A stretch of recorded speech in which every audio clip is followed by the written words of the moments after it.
وہ جو توکل اور جو اللہ کے اوپر ایمان اور ایقان کی دولت ہے وہ شاید پوری نہیں ہو سکتی، اور ہم یہ خواب دیکھتے دیکھتے اس دنیا سے چلے گئے۔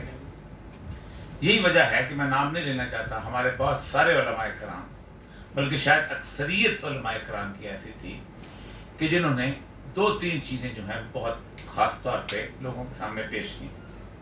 ایک تو یہ تھا کہ ہمیں طالبان والا اسلام نہیں چاہیے، دوسرا یہ تصور پیش کیا گیا تھا کہ اسلام میں بنیادی طور پر جب کوئی ریاست قائم ہو جائے تو ہتھیار اٹھا کے آگے چلنے کی ضرورت نہیں ہے، 1,000 صفحات کے فتویٰ بھی لوگوں نے دیے اور اجتماعی فتوے بھی لوگوں نے اس مسئلے میں دیے۔ دوسری طرف ایک طبقہ وہ تھا جو سمجھتا تھا کہ پورا مغرب جو ہے وہ بنیادی طور پر افغانستان میں مدد کرنے کے لیے آیا ہے، اس بے آب و گیا علاقے کے اندر کام کرنے کے لیے آیا اور افغانوں کو انسان بنا کے جائے گا۔ آج حیران کن بات یہ ہے کہ پاکستان کے میڈیا میں آپ ساری اخباریں اٹھا کے دیکھ لیں، آپ کو ایک بے یقینی کی کیفیت نظر آتی ہے، کیا کر لیں گے، کیا نہیں کریں گے، کون کریں گے۔ میں چائنیز میڈیا دیکھ رہا تھا اور مجھے حیرانی اس بات پہ ہوئی کہ جو باتیں امت مسلمہ کو کرنی چاہیے وہ اس وقت چائنیز کر رہے ہیں۔ چائنیز میڈیا کا ایک بہت بڑا نام ہے ڈنگ گینگ، اس کا آرٹیکل آج آیا ہے اس کے اندر، اور اس بندے نے کہا ہے کہ یہ جو افغانستان میں یورپ کی شکست ہے یہ بیسیکلی ویسٹرن سویلائزیشن کی ایکسپینشنزم کی شکست ہے، اور یہ بات اس نے اتنی تفصیل سے لکھی ہے۔ وہ کہتا یہ ہے کہ 500 سال سے مغربی تہذیب جو تھی اس نے کچھ آئیڈیلز بنائے ہوئے تھے جس آئیڈیلز کو وہ طاقت کے ساتھ نافذ کرنا چاہتا تھا، اور وہ اس آئیڈیلز کی بنیاد کے اوپر چڑھ دوڑتا تھا، اور اس نے یہ کیا، اور وہ پہلے یہ کام کرتا تھا اور ساتھ اس علاقے سے لوٹ مار کر کے لے جاتا۔ بہت خوبصورت آرٹیکل ہے، میں اس پہ تفصیل میں جانا نہیں چاہتا، لیکن ہوتا یہ تھا کہ 3-4 بہانے ہیں جس بہانوں کی بنیاد پہ آپ جس ملک میں چاہیں داخل ہو جائیں۔ نمبر 1، یہاں پر انسانی حقوق نہیں ہیں۔ نمبر 2، یہاں پر خواتین کے حقوق نہیں ہیں۔ نمبر 3، یہاں پر اقلیتوں کے حقوق نہیں ہیں۔ اور نمبر 4 یہ ہے کہ یہاں پر جو ہے وہ اس پورے علاقے کے اندر دہشت گردی جو ہے پروان چڑھ رہی ہے اور ہمارے مفادات کو نقصان ہو رہا ہے۔ اس آرٹیکل کی آخری لائن بڑی زبردست ہے، اس نے کہا ہے کہ جس وقت افغانستان میں شکست ہوئی ہے اور جب آج سے 2 سال پہلے سے انہوں نے اندازہ ہو گیا کہ اب ہم شکست کے اس قابل ہو گئے ہیں کہ اب ہم یہاں سے نکلنا ہے، تو اب انہوں نے اپنا یہ ہیومن رائٹس کا، انسانی حقوق کا، ان ساری چیزوں کا لبادہ اتار کے سیدھا کھلا کے ننگے ہو کے سامنے آ گئے ہیں کہ ہم نے چین کے خلاف اس لیے لڑنا ہے بیکاز کنٹینمنٹ آف چائنا اس لیے کرنا ہے کہ چین کی دکانداری کیوں زیادہ چلتی ہے۔ چین نے کسی ملک پہ قبضہ نہیں کیا، چین نے کسی علاقے کو چھیڑا نہیں ہے، چین نے اپنے کسی پڑوسی کے اوپر کوئی ایسی بات نہیں کی ہے، کوئی ایسا جرم نہیں ہے جو چین کے بارے میں آپ کہیں کہ وہ کر رہا ہو، لیکن اس کے باوجود ہم نے اس لیے کرنا ہے کنٹینر آف چائنا کے۔ 20 سالوں کے اندر تقریباً 3000 ارب ڈالر کی انویسٹمنٹ ہے۔ یہ امریکن نہیں بلکہ پورے کے پورے فرسٹ ورلڈ وار اور سیکنڈ ورلڈ وار کے علیحدہ انویسٹمنٹس اگر لگائی جائیں تو ان سب سے بڑی انویسٹمنٹ بنتی ہے کہ جو افغانستان میں ہوئی ہے۔ اور اس انویسٹمنٹ کے ساتھ ساتھ سب سے اہم ترین چیز بات یہ ہوئی ہے کہ 1842 میں ایلفنسٹن کی کمپنی جس وقت وہاں سے نکلی تھی اور 20,000 گھوڑا جو تھا اس کو انہوں نے قتل کر دیا تھا، اور ایک خط دے کے بھیجا تھا ایک ڈاکٹر کے نام کہ دیکھو کہ کابل میں دوبارہ اس طرف آنے کی کوشش نہ کرنا، ہمیں پتہ ہے کہ تمہاری سلطنت پر سورج غروب نہیں ہوتا، آسٹریلیا سے لے کے کینیڈا تک تاج برطانیہ کا راج ہے، یونین جیک ہے، لیکن یہاں کچھ اور طرح کے لوگ رہتے ہیں۔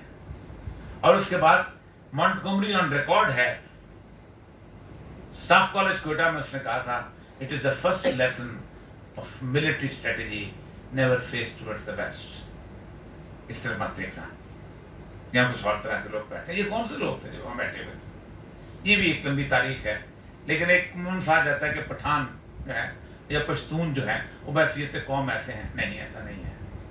پشتونوں کی یہ تاریخ مسلمان بننے کے بعد ہوئی ہے۔ ورنہ الیگزینڈر جس طرح رونتا ہوا پشتونوں کو گزرا ہے شاید ہی کو گزرا ہو. ٹرکس اس طرح گزرے ہیں, منگول اس طرح گزرے, کون نہیں گزرا. ایرانیوں کا باج گزار ہوتا تھا یہ پورے کا پورا علاقہ, اور ایرانی ان کو خراسانی کہتے تھے کہ یہ خراسانی لوگ ہیں, یہ کیا ہے, یہ بالکل ان کی کوئی زندگی گزارنے کی صورتحال نہیں, بیکیارڈ سمجھا جاتا تھا. لیکن مسلمان بننے کے بعد پھر کسی قوم ان پہ محبوب نہیں ان کو کر سکے. پھر وہ انگریز, پھر اس کے بعد فروری 1989 جب آخری روسی سپاہی وہاں سے نکلا ہے, اور اس کے بعد ایک لل پیریڈ جسے آپ کہہ سکتے ہیں, خاموشی کا پیریڈ آیا ہے, لڑائی شروع ہوئی ہے. تو اکثر اوقات لوگ مجھے کہا کرتے تھے, اور ہم لوگ بھی کہتے تھے, کیونکہ ظاہر بات ہے ہمارا ایمان جو ہے وہ وسائل کے اوپر, اللہ کی طاقت کے اوپر نہیں, کہ دیکھیں ISI نے مدد کی, دیکھیں وہ چارلی والس تھیں, دیکھیں فلاں آ گیا. لیکن کمال کی بات یہ ہے کہ ہیومن ہسٹری کی آخری جنگ شاید ہو اتنی بڑی کہ پوری دنیا کے وسائل اور پوری دنیا کی تہذیبی یلغار اور پوری دنیا کی ٹیکنالوجی ایک طرف تھی, یہاں تک کہ افغانستان کے اندر 3,60,000 سپاہی, اور افغانستان کے اندر ایک خاص قسم کا طبقہ بھی ان کے خلاف تھا, اور 60,000 لوگ مخالف تھے. کوئی پڑوسی ساتھ نہیں تھا, نہ پاکستان ساتھ تھا, نہ تاجکستان ساتھ تھا, نہ ازبکستان ساتھ تھا, نہ کرغزستان ساتھ تھا, نہ قزاقستان ساتھ تھا, اور نہ ایران ساتھ تھا. ہماری حالت سب سے بری تھی. 3 اڈے تھے ہمارے, جیکو آباد, شمسی اور دال بندی. سینٹ کی رپورٹ کہتی ہے, امریکن سینٹ کی, 57,000 دفعہ وہاں سے امریکن سارٹیز ہوئی ہیں, جہاز اڑے ہیں, اور انہوں نے اپنے افغان طالبان کے سب ٹھکانوں پہ حملے کیے ہیں, اور ان کا جسے کہتے ہیں کہ وہ مکمل طور پر ان کو تباہ کرنے کی کوشش کیا, تباہ کر رکھا بھی. 600 کے قریب ہم نے گوانتانامو بے میں ہم نے بندے پکڑ کے دیے, تقریباً 600 بندے, جن میں سے 97% وہ تھے کہ جنہوں کو بارے میں امریکن کورٹ جو ہے وہ ثابت نہیں کر سکے. ملا عمر کے ساتھ جب آخری دفعہ جنرل محمود اور یہ لوگ نیگوسیشن کرنے گئے تھے, تو ملا عمر نے آخری دفعہ کہا کہ مجھے کچھ ثبوت لا دو تاکہ میں اسامہ بن لادن کے بارے میں کوئی بات کر سکوں. پہلی بات تو اس نے کہا تھا کہ جو شخص جو ہے میری مرضی کے خلاف یہاں سے ہل نہیں سکتا, وہ 9/11 کیسے کر سکتا ہے, مجھے یقین نہیں. تو امریکنز گئے, انہوں نے کوئی 45 منٹ کی ویڈیو لے کے آئے. وہ ویڈیو جو ہے اس پہ چلائی گئی. جب چلائی گئی تو ملا عمر کا ایک ہی سوال تھا, مجھے بتاؤ ان ثبوتوں کی بنیاد پر امریکہ کی کسی عدالت میں یا یورپ کی کسی عدالت میں اسامہ بن لادن کو سزا ہو سکتی ہے؟ تو امریکن کا جواب تھا کہ نہیں. تو اس نے کہا اگر آپ کی عدالت اس کو سزا نہیں دے سکتی تو آپ مجھے کیسے کہتے ہیں کہ میں سزا دے دوں؟ اس کے بعد کی لمبی صورتحال ہے, میں اس تلخ یادوں میں جانا نہیں چاہتا جہاں پر لوگوں نے بات کی تھی, اور پھر اس کے بعد انتہائی غصے کے عالم کے اندر یہ نیگوسیشن ختم ہو گئی. اس نیگوسیشن ختم ہونے کے ایک دن کے بعد امریکن سے حملہ کیا ہے, اور ملا عبدالغنی برادر کے موٹر سائیکل کے پیچھے بیٹھ کے ملا عمر فرار ہوئے, اور اس موٹر سائیکل کے دوران وائس آف امریکہ کا انٹرویو ریکارڈ ہوا ہے, کہ جو کہ اب آپ کو پشتوں میں مل بھی جاتا ہے. تو وائس آف امریکہ کے پشتوں میں اس نے گفتگو کرتے ہوئے ملا عمر سے 2 سوال کیے تھے. پشتوں میں زمین کو خاور کہتے ہیں, خاور, کہ تم زمین کے لیے لڑنے جا رہے ہو. تو اس نے کہا تھا میرے اللہ نے اور میرے رسول میں زمین کے لیے لڑنا سکھایا ہی نہیں, ہم ایک خلافت کے لیے لڑنا چاہتے ہیں, اور وہ خلافت مجھے 1 انچ ٹکڑا دنیا کے کسی خطے میں مل جائے, میں اس کو وہاں پر قائم کر دوں. اور دوسرا اس نے کہا تھا کہ جارج بش نے کہا ہے کہ میں زمین تم پر تنگ کر دوں گا. تو ملا عمر نے کہا تھا ایک اللہ کا وعدہ ہے کہ اللہ کی زمین بہت وسیع ہے, ہم دیکھیں گے کہ کس کا وعدہ جیتتا ہے اور کس کی بات آج اس کا وعدہ جیتا ہے. اس وقت صورتحال یہ ہے کہ پاکستان کا اخبار ہو یا کوئی اور اخبار ہو, ایک خاص قسم کی منطق پیش کرنے میں بڑی حیرت ہوتی ہے. کل میں ٹی وی پروگرام میں تھا, ایک محترمہ ماریہ میمن صاحبہ, انہوں نے وہی منطق پیش کی کہ امریکہ تو اپنا ہدف پورا کر گیا ہے. اس امریکہ کا ہدف اسامہ بن لادن تھا. تو میں نے کہا وہ تو 2012 میں مر گیا تھا, اس کے بعد 10 سال 1,000 ارب ڈالر لگانے کی کیا ضرورت تھی, آپ پکوڑے تل رہے تھے وہاں پر. اسامہ بن لادن کو تو مرے ہوئے وہ تماشا جو ڈرامہ بنایا گیا تو 10 سال پہلے تھا. اس کے بعد آپ نے پوری کوشش کی اس پورے خطے کے اندر کہ آپ کچھ کر سکیں, آپ نہیں کر سکے. 22 امریکن سپاہی روزانہ خودکشی کرتے ہیں آج تک، یہ اطلاع یہ ہے. 22 American veterans commit suicide every day. 7 lakh کے قریب امریکنز جو ہیں وہ پوسٹ ٹرومیٹک سٹریس سنڈروم کا شکار ہوئے ہیں. ایک ایسی النس ہے کہ جس کے بارے میں کہتے ہیں کہ ٹراما کے اندر جب بندہ آتا ہے تو پھر وہ اپنے آپ کو درست سنبھال نہیں سکتا. اس کی مینٹیننس کے اوپر جو خرچہ آ رہا ہے وہ $63 بلین ہے امریکہ کا ہر سال. دہلا کے رکھ دیا. اس کو بھی چھوڑ دیں. اس پورے افغانستان کے اندر آپ نے ایک $3,60,000 کی فوج بنائی جو $7,000 پر مہینے تنخواہ لیتی تھی ایک سپاہی جو تھا. اور اس میں آپ نے کس کس کو کیا کیا کچھ نہیں نوازا. پھر آپ نے ایک شیطانی آئی لینڈ بنانے کی کوشش کی. دیکھیں نا اب لاہور شہر کے اندر آپ اگر ایک ریڈ زون بنا دیں، جس ریڈ زون کے اندر آپ کو شراب بھی ملے، جس ریڈ زون کے اندر آپ کو دنیا کی ہر علاقے کی طوائف بھی ملے، جس ریڈ زون کے اندر آپ کو خاص قسم کے نائٹ کلب بھی ملیں، جس ریڈ زون کے اندر آپ کو مساج پارلر بھی ملیں، ایک شاندار، تو آپ اٹریکٹ ہوں گے، آپ اس کی طرف جائیں گے. اور قرآن کی آیت بڑی خوبصورت ہے. اللہ کہتا ہے کہ بدترین ہیں وہ لوگ کہ جن کے لیے فحاشی جو ہے وہ اٹریکٹیو بنا کے دکھا دی جاتی ہے اور پھر اس کے اندر وہ گم ہو جاتے ہیں. کون سا ایسا شہر ہے جس کے اندر یہ آئی لینڈ جیسے شرجی اسٹریٹ بنائی گئی تھی عراق شہر کے اندر اور اس کے اندر بغداد شہر کے اندر لوگ اس طرف پل پڑے تھے اور پھر عورتیں باندھیں، اس جگہ پر آپ سوچ سکتے ہیں کہ اس کابل شہر کے اس ریڈ زون کے باہر جہاں ہمارے صحافی بھی جاتے ہیں اور جا کے وہ انٹرویو کر کے لے آتے ہیں، باقی 80% اس کے اندر آپ کو آج بھی شٹل کاک پردہ پہنتے ہوئے عورتیں نظر آئیں گی. ان کا وہ تصور ہی نہیں آگے آ سکتا. آج بھی یہ سارے لوگ جو کہ امریکن عقیدے تھے انہوں نے جو آئین بنایا ہے وہ پاکستان کے آئین سے بھی زیادہ اسلامی ہے، لیکن طالبان نے کہا کہ ہم اس صورتحال کے اندر اس آئینی تمہاری اس کے اندر نہیں آنا چاہتے. 2019 اور 20 یہ دو بہت اہم زبردست قسم کے پیریڈز ہیں، کیونکہ 2018 میں امریکہ نے اسیس کر لیا تھا کہ اب ہم یہاں نہیں رہ سکتے. فرانس 2014 میں نکل گیا تھا، اس کے بعد اور لوگ بھی نکل گئے تھے. 2019 میں کچھ لوگ اکڑے اور ان کا ہم آپ کو ثابت کر کے دکھائیں گے کہ ہم افغان ہیں، ہم کیسے شکست دیتے ہیں، جن میں صالح اشرف غنی وغیرہ. اس میں حامد کرزئی واحد بندہ تھا جو نکلا ہے اس وقت. پتہ نہیں کیا اللہ تعالیٰ کسی کو جب نکالنا چاہتا ہے نکال دیتا ہے. کہ اس شخص نے جب اوباما وہاں پر آیا تو اس نے کہا تھا مجھے پروگرام بیس پہ آ کے ملو، تو اس نے انکار کر دیا تھا کہ تم میرے مہمان ہو، میرے گھر پہ آؤ. اور دوسرا یہ تھا کہ وہ بائی لیٹرل ایگریمنٹ کرنا چاہتے تھے، امریکنز نے نہیں کیا اور اشرف غنی نے آ کے کر دیا تھا. تو کرزئی اس لیے آج کرزئی ان کے بہت زیادہ قریب ہے. 2019 ایگریمنٹ ہوا تھا 2020 فروری میں 21 میں فروری میں انہوں نے کہا کہ ہمیں 6 مہینے دے دیں، ہم کچھ کر دیتے. اس 6 مہینے میں 60,000 لوگ مرے ہیں، جبکہ طالبان نے روز ایک لسٹ تیار کرتے تھے، یہ 22 بندے آج ہمارے سرٹیفکیٹ کر کے آئے، یہ 24 بندے ہمارے سرٹیفکیٹ کر کے آئے. 2 چیزیں بیان کروں گا پھر سوال و جواب دیں گے کیونکہ پھر بات اور طرح کی ہو جائے گی. جس کو کوئی اپریشیٹ نہیں کر رہا، نہ میرا میڈیا کر رہا ہے نہ انٹرنیشنل میڈیا کر رہا ہے. انسانی تاریخ میں جنگیں ہوئی ہیں، سکندر نے بھی جنگیں کی ہیں، فرسٹ ورلڈ وار بھی ہوئی ہے، سیکنڈ ورلڈ وار بھی ہوئی ہے، ویتنام وار بھی ہوئی ہے، سب کچھ ہوئی ہے. انسانی جنگوں میں انسرجنسی بھی ہوتی ہے.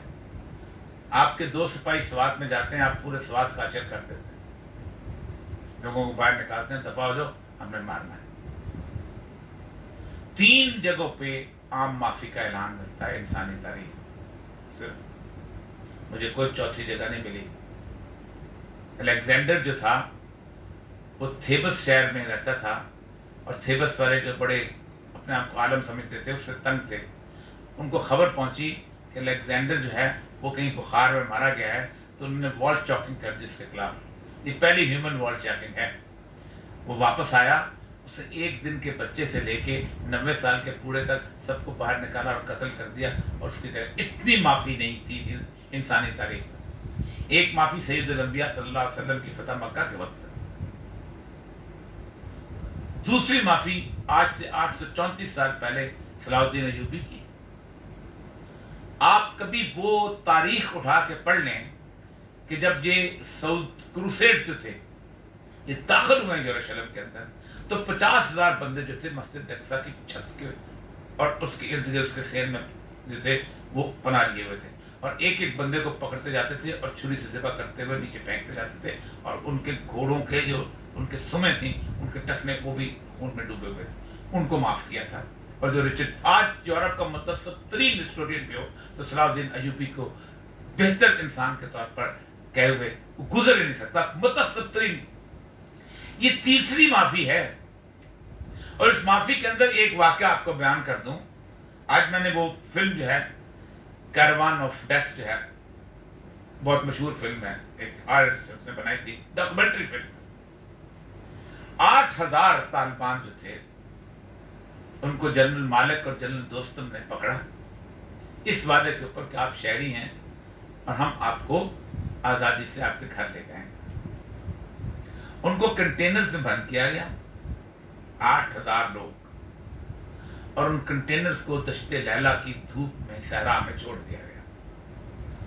صرف 8 یا 9 لوگ بچے تھے جو کہانی سناتے ہیں کہ کس طرح انہوں نے ایک دوسرے کے پسینے کو چوسنا شروع کیا، اور کس طرح انہوں نے پکارنا شروع کیا، اور کس طرح اس کنٹینر کی دھوپ کے اندر تڑپتے ہوئے جان دی، اور 3,000 اجتماعی قبریں برآمد ہوئی تھی۔ یہ جرم معاف ہوا۔ کون تھا جس کا بھائی وہاں نہیں تھا؟ جنرل پہلوان جو تھا اس وقت وہ ایک طالب کو پکڑتا تھا، جب اس کے ہاتھ آتا تھا اس کی گردن کے اوپر کٹ لگا کے اس میں پٹرول بھرتا تھا اور آگ لگاتا تھا، اور اس کی تڑپ کے اوپر رقص کیا جاتا تھا۔ گوانتانامو بے کی 8 بایوگرافیز آئی ہیں۔ اس 8 بایوگرافیز کو اگر آپ پڑھ لیں، آپ کو چوتھا صفحہ نہیں پڑھنا ہے، اس جرم کو معاف کیا گیا۔ دنیا کا بدترین قسم کا فیل جو ہے سفارتکار کو، یہ کبھی کسی نے نہیں کیا تھا، پاکستان کے سرزمین سے ہوا۔ ملا عبدالسلام سعید کی 60 صفحے کی بایوگرافی پڑھ لیں، وہ معاف کیا گیا۔ تاجکستان سے باقاعدہ کابل کی انٹری، آج حیران کن مجھے سمجھ نہیں آتی کہ امریکن جس وقت کابل میں داخل ہو رہے تھے اس کی فوٹیج دکھاؤ نا آج۔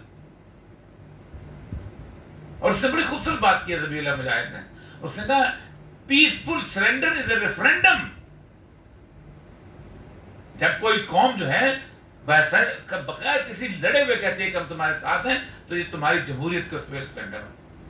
آج انہوں نے آخری بات انہوں نے کی ہے، جو انہوں نے لوگ جو ہمارے اوپر جو پریشر ڈالتے چلے جا رہے ہیں، جو ہمارے کہ جی وسیع البنیاد، آج کوئی عمران خان سے کہے کہ پی ٹی آئی اور اپنا نون لیگ کے ساتھ وسیع البنیاد حکومت بنائے، جو بائیڈن سے کہو ٹرمپ کے ساتھ حکومت بنائے، اس سے کہو نریندر مودی سے کہو راہل گاندھی سے حکومت بنائے، یہ صرف ان کے ساتھ رہ گیا ہے کہ ان کو کیوں بنائے بنا۔ اور انہوں نے آج اپنی 3 دن پہلے اعلان کر دیا، میں نے پہلے دن بھی کہا تھا، لوگ کہتے جی عبدالغنی برادر آئے گا افراد۔ طالبان ایک بات پہ ایمان اور یقین رکھتے ہیں، اور وہ ہے بیعت۔ ملا عمر کا بھی انہوں نے کہا تھا کہ ہم نے بیعت کی تھی اور بیعت توڑنا ہمارے لیے حرام ہے، جب تک کہ کوئی شخص جو ہے وہ ایسی فعل ارتکاب نہ کرے جو خالصتاً غیر شرعی ہو، اور جس کے لیے امیر بننے کے لیے نائل ہو جائے، ہم بیعت نہیں توڑ سکتے۔ ملا اختر منصور کی بیعت انہوں نے کی، اور پھر مولانا ہبت اللہ کی بیعت کی انہوں نے اعلان کیا ہے کہ جو کچھ بھی ہوگا وہ اسلامی شریعت کے مطابق ہوگا، تمہارے ڈیموکریٹک آئینی سیٹ اپ کے تحت نہیں ہوگا، اس کے تحت جس میں بھی آنا چاہے وہاں جائے۔ یہ ہے وہاں کی صورتحال اور یہی وہاں کا کیفیت ہے۔ سوالات جوابات جو ہیں وہ انشاءاللہ اس پہ آگے بات چلتی رہے گی۔ کریں بھائی سوال۔ اس وقت گزشتہ 15-20 سال سے دنیا میں کہیں بھی مسلمانوں پر مشکل وقت آیا، ترکی سب سے آگے ہوتا رہا ہے، وہ بنگلہ دیش ہو، وہ کشمیر ہو، وہ فلسطین ہو۔ تو افغانستان کے معاملے میں تھوڑا سا مختلف لگا، اس کی کیا وجہ تھی؟ دوسرا یہ ہے کہ جو لوگ روس کے خلاف لڑتے رہے ہیں، بہت زیادہ قربانیاں بھی ہیں ان کی، تو موجودہ افغان حکومت میں یعنی طالبان کے ساتھ ان کا کوئی پیچ اپ یا ان کا کوئی ہے چانس کہ وہ بھی اس میں شریک ہوں؟ پہلی بات تو یہ ہے، مجھے یہ بتائیے، آپ نے، میں ترکی میں 3 دفعہ گیا ہوں، اور میں ترکی میں طیب اردغان رضی اللہ تعالیٰ عنہ جو ہیں ان سے میری ملاقات بھی ہوئی. اور طیب اردگان صاحب نے شام کے ان علاقوں پہ باقاعدہ فوج بھیج کے قبضہ کیا ہے، جیسے جرابلس وغیرہ ہے یا کوبانی وغیرہ ہے. یہ سارا علاقہ جو ہے یہ حلب اور ادلب کے درمیان کا علاقہ ہے. کیوں قبضہ کیا؟ اس لیے کہ وہاں کرد آباد تھے اور وہ چاہتا تھا کہ کردوں کو اپنے علاقے سے پرے دھکیل دیا جائے اور وہاں پہ عربوں کو آباد کر لیا جائے. پھر اپنے علاقے سے اس نے کردوں کو دھکیل کے وہاں شام کے عرب لے کے آئے، جیسے اس نے عرفہ میں، حتائی میں، کلس میں، ان سارے علاقوں پہ ہم لوگ گئے بھی ہیں، تمام بھی لے کے گئے. ظاہر بات ہے بہت بڑا المیہ تھا شام کا وہاں پر. اور قطر کے ساتھ انہوں نے مل کے ایک ویلفیئر کی ایک تنظیم جو ہے وہ کری. پل بنا، چاہ بنا، مسجد و تالاب بنا، کام اچھے کر اور فیض کے اسباب بنا. یہ ہمیں بہت اچھا لگتا ہے. آپ مار کھا کے آ جاؤ کافروں سے، میں تمہاری مرہم پٹی کر دوں گا. آپ لوگوں سے امریکہ سے کٹ کھا کے آ جاؤ، میں تمہیں کھانا کھلا دوں گا. میں تم امریکہ سے لڑتا کیوں نہیں ہے؟ اللہ نے تمہیں کھانا کھلانے کا حکم دیا ہوا جہاد کے اندر، جہاد کے وقت. نے مصرع لکھ دیا کہ شوق نے محراب مسجد پر کہ ناداں گر گئے سجدے میں جب وقت قیام آیا.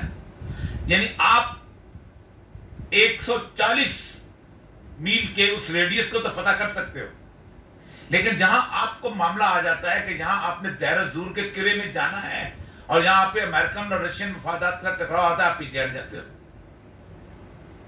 آپ کے علاقے سے میں نے سوال کیا تھا ان سے، مجھے کہا کہ میں نے انٹرویو نہیں دیا، انہوں نے مجھے کہا کہ آپ مجھے لکھ کے سوال دے دیں.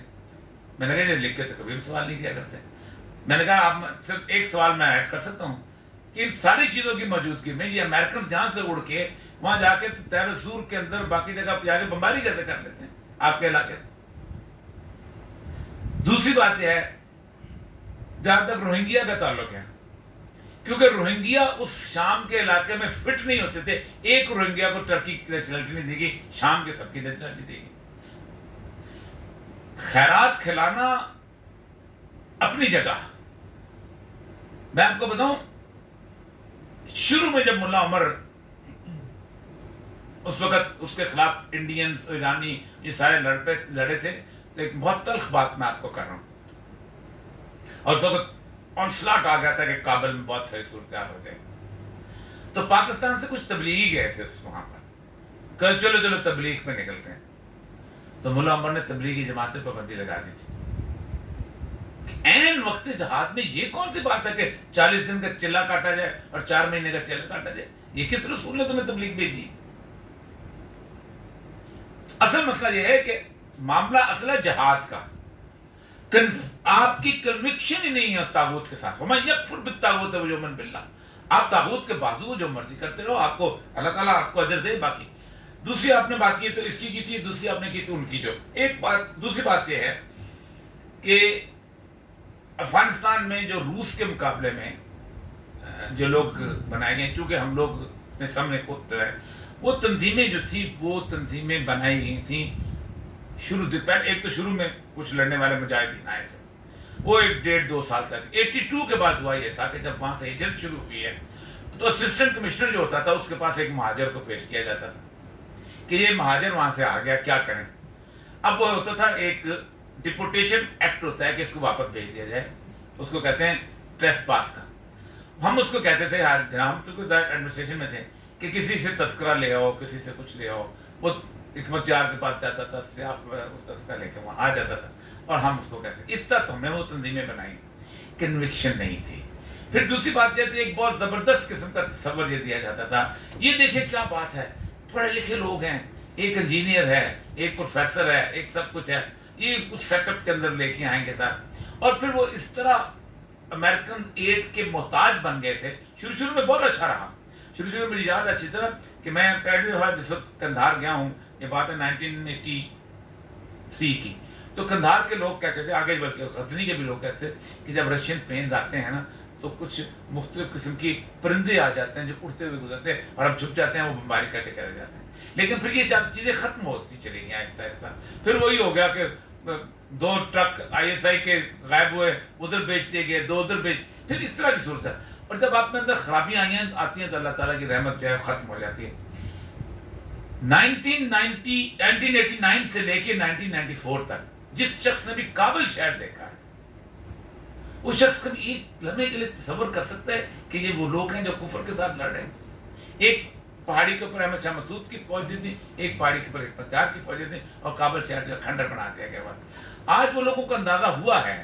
آج حکمت جار صاحب سے میری پچھلے دن ملاقات ہوئی تھی جب لاہور آئے تھے, تو آپ وہ سمجھتے ہیں کہ ایک وسیع البنیاد قسم کی صورتحال ہمیں بننی چاہیے. آپ کو پتہ ہے کہ جس 3 بڑے کمانڈانٹس کو گورنروں کے خلاف طالبان کھڑے ہوئے تھے, اور جس میں سپن بلدک کا تھا, لشکرگاہ کا تھا, اور اس کے بعد کندھار کا تھا, یہ تینوں جو تھے یہ حکمت یار کے لوگ تھے, اور تینوں پہ سنگین الزامات تھے. جس وقت تو کندھار کے اس میں گئے ہیں جانان کے کیمپ میں, تو اس کے پیچھے کم از کم 200 عورتوں کی لاشیں تھیں کہ جن کو ریپ کر کے پھینکا جاتا تھا, اور ان کو بعد اور سب کو پہچانا گیا تھا کہ کون جنان آغا ہے, اور جنان آغا کو پھانسی دی گئی تھی. حکمت یار کا سب سے بڑا کمانڈر تھا. تو جب آپ اپنے کمانڈر, میں خود جانتا ہوں اکبر بریج کو, اس نے جو بند بنایا تھا, میں چاغی میں تھا, حکمت چار کا کمانڈر تھا, اس کو ہم نے پیچھے ہٹا کے اس سے بند واپس سے, کیونکہ پانی لوگوں کا روک رہا تھا. جب آپ ذاتی تعصب کی بنیاد کے اوپر یہ بلڈ اپ کریں گے تو یہ اسی لیے ان کو اللہ نے اس طرح کی نصرت عطا نہیں کی جیسے نصرت طالبان کو دی. اور یہ صاحب اجازت کو تو میں بھی جی بسم اللہ. امانت کے طور پہ میرے پاس 3 سوال آئے ہوئے ہیں. جی بسم اللہ. ایک ایک کر کے میں پوچھوں گا, جواب اگر مختصر آئے گا تو پھر مزید سوالوں کی گنجائش بھی ہو جائے گی. ٹھیک ہے. پہلا سوال یہ ہے کہ خبر آ رہی ہے کہ طالبان نے اپنی حکومت قائم ہونے کے بعد جو وہاں پہ تحریک طالبان پاکستان کے لوگ تھے ان کی جیلوں میں, ان سب کو بغیر کسی وجہ سے نکال دیا ہے, اور وہ پاکستان کے لیے ایک بہت بڑا خطرہ ہے. آپ اس کے بارے میں کیا کہیں؟ پہلی بات تو یہ ہے کہ اس کا جواب خود ذبیحہ مجاہد دے چکے ہیں. ذبیحہ مجاہد نے کہا ہے کہ جب ہم کابل کے اندر داخل ہوئے ہیں تو کابل کے اندر داخل ہونے سے پہلے ہی بہت ساری فورسز جو تھیں وہ وہاں سے فرار ہو گئی تھیں. یہ آن ریکارڈ ہے, اس لیے ہمارے یہاں ہوتا یہ ہے کہ کنفیوژن جو جواب آتا ہے وہ نہیں نشر کرتے. اور وہ اس میں سے جیل کی وہ فورسز جو تھیں وہ بھی نکل گئی تھیں, اور نکلتے نکلتے وہ قیدی جو تھے وہ ان کے جانے سے فوراً رہا ہو گئے تھے. ان کے اندر ایک فقیر محمد جو تھا وہ ٹی ٹی پی کا جو ہے وہ اس کو رہا کیا گیا ہے, رہا ہو گیا ہے. اس کے علاوہ ٹی ٹی پی کے کوئی قیدی جو تھے, آپ خود سوچیں 67 جو ہیں وہ انڈین بیسز ہیں. این ڈی ایس, یہی پاکستان الزام لگا رہا ہے این ڈی ایس کے اوپر کہ وہ ٹی ٹی پی کو پروٹیکٹ کرتی ہے, وہ ان کو جیلوں میں ڈالیں گے. اور نے کہا ہمیں بالکل نہیں پتا تھا کہ وہاں کون تھا کیسا تھا, ہمارے اپنے قیدی جو ہیں وہ ہمارے پاس پہنچ گئے تھے, ہمیں پتا ہے. باقی تمام عام قیدی جو تھے وہ اس کا, اور ٹی ٹی پی کا تو کوئی ریکارڈ بھی نہیں ہے نا, کون سا قیدی ٹی ٹی پی کا ہے اور کون سا نہیں ہے. ایک تو یہ ہے کہ اس کا جواب خود ذبیحہ مجاہد ہے, ہم نے نہیں چھوڑے, ہم سے پہلے جو بھی تھا وہ چھوڑے جا چکا ہے. بہت شکریہ. دوسرا سوال یہ ہے کہ پچھلی دفعہ جب طالبان غالب آئے تھے تو ہزارہ میں بہت قتل عام ہوا تھا. اس دفعہ خیال تھا کہ اس طرح کی نوبت نہیں آئے گی, لیکن اب اطلاعات آ رہی ہیں کہ اسی طرح کے معاملات ہونا شروع ہو گئے ہیں. کیا یہ درست ہے؟ دیکھیں اس کے اوپر بھی ان کی امارات کی ویب سائٹ پہ چلے جائیں تو سوالات کے جواب موجود ہیں. انہوں نے سب سے پہلے یہ کام کیا ہے کہ انہوں نے باقاعدہ 3 لنک دیے ہیں کہ کابل کے اندر جو مختلف قسم کے جلوس محرم کے 7ویں 8ویں 9ویں کے جلوس ہیں وہ گزر رہے ہیں, آپ ان کو لائیو دیکھ سکتے ہیں. دوسرا, طالبان کی قیادت باقاعدہ اس مجلس میں شریک ہوئی ہے جو وہاں گئی ہے. تیسرا یہ ہے کہ مجلس وحدت اسلامی جو ہے وہ جو ہے ان کی عبدالعلی مزاری کی, وہ باقاعدہ ایران کے ساتھ ان کے باقاعدہ مذاکرات ہوئے ہیں, اور خود ایران نے ان کو کہا ہے کہ آپ ان کا طالبان کا ساتھ دو, اور وہ آج کل ان کے ساتھ ہیں. اور چوتھی بات یہ ہے کہ ایران کے خلاف جو سب سے بڑی چیز تھی جند اللہ, اس جند اللہ کے چیف کو طالبان نے پکڑ کے قتل کیا ہے اور ایرانیوں کو بتایا ہے کہ آپ ہمارے سامنے ہیں, اور یہ رپورٹس بھی ان کی المارا سائٹ پہ موجود ہیں. اور ان کے ہاں قطعاً ایک چیز, کیونکہ ہزارہ جات کا علاقہ جو ہے یہ سینٹر کے اندر موجود ہے, اور سینٹر کے اندر ہزارہ جات کا علاقہ جو ہے وہ سب سے پیسفل ہے اس وقت علاقہ جو ہے. بہت شکریہ. تیسرا سوال جو ہے, یہ سب سوال امانت ہے جو بسم اللہ. سامعین کی طرف سے آ چکے ہیں. تیسرا سوال یہ ہے کہ خدشہ پایا جاتا ہے, خطرہ پایا جاتا ہے کہ احمد شاہ مسعود کے خاندان اور اس کے خاص طور پہ بیٹے کی طرف سے طالبان کی خلاف بڑی سخت مزاحمت اور مخالفت ہوگی. آپ اس کے کتنے امکانات سمجھتے ہیں؟ احمد شاہ مسعود کا جو بھائی ہے وہ پاکستان میں بیٹھا ہوا ہے، احمد ولی مسعود جو ہے، اور وہ بھائی یہاں بیٹھا ہوا ہے کہ ہمیں طالبان جو ہیں ان سے ساتھ مل کے ہمیں حکومت میں حصہ لے دو، اور بیٹے کو وہاں بٹھایا ہوا ہے کہ تاکہ تم 2-3 بیان دو. دیکھیں بات سنیں، جو پنشیر ویلی ہے، اس پنشیر ویلی کی کوئی حیثیت نہیں ہے اگر اس کا جو تاجکستان والا بارڈر ہے، شاہ سلطان بندر والا بارڈر جو ہے، وہ اگر ان کے پاس نہ ہو، کیونکہ تاجک سپورٹ جو ہے وہ وہاں سے آتی ہے. جب 1996 میں طالبان آئے تھے تو احمد شاہ مسعود جو ہے اس کا ایک گھر دوشنبے میں بھی ہے. جو لوگ دوشنبے گئے ہیں وہ دیکھا بہت بڑا گھر ہے جو اس کو بنا کے دیا گیا ہے. تو دوشنبے میں اس نے انڈین ایمبیسڈر کو بلایا. اب تو یہ عام سی بات ہوگی، اس نے آرٹیکل بھی لکھ دیا ہے. تو اس نے کہا کہ مجھے آپ سپورٹ کریں، میں طالبان کے خلاف لڑنا چاہتا ہوں. اور اس نے اپنی ٹوپی اتاری اور کہا اگر مجھے افغانستان میں اتنی سی جگہ بھی مل جائے تو میں طالبان کے خلاف لڑوں گا. تو اس نے کہا کہ ہمیں کیا فائدہ ہوگا؟ تو اس نے کہا طالبان کے خلاف لڑنا تو بہتر پر پاکستان کے خلاف لڑنا. تو انڈیا نے $7 ملین سے ایک اسپتال بنا کے دیا تھا اور 10 ہیلی کاپٹر دیے تھے جو اس کے سپاہیوں کو وہاں لے کے آتے تھے. پنشیر بہت سخت قسم کی ویلی ہے، یہاں روس بھی نہیں گھس سکا تھا، لیکن اس کے لیے آپ کو ایک بارڈر چاہیے ہوتا ہے جہاں آپ سپلائی لے سکیں. وہ بارڈر اس وقت طالبان کے پاس ہے.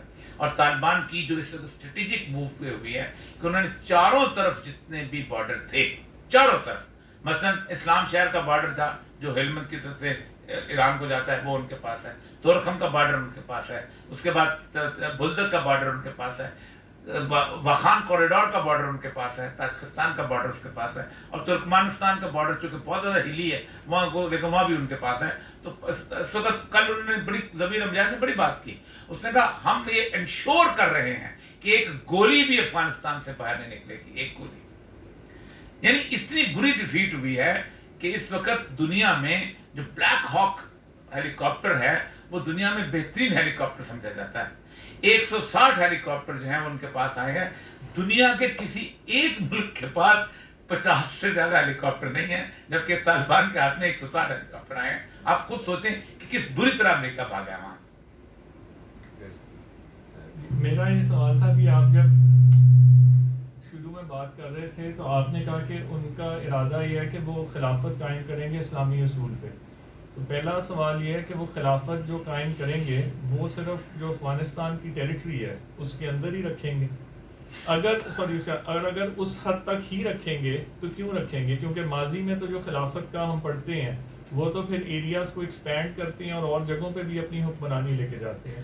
اور اس سے کنیکٹڈ یہ ہے کہ وہ UN کی ریکگنیشن سیک کریں گے، اور اگر کریں گے تو اس کی ساتھ جو بہت سی لمیٹیشنز آئیں گی، انٹرنیشنل چارٹرز آئیں گے، تو وہ اور جو ان کا خلافت کا ارادہ ہے وہ آپس میں ریکنسائل کس طرح ہوتا ہے؟ لیکن ایک تو 6 سال تک انہوں نے پہلے حکومت کر کے دیکھی، اور اس لیے اپنے آپ کو خلافت نہیں امارت کہتے ہیں کہ خلافت ظاہر بات ہے.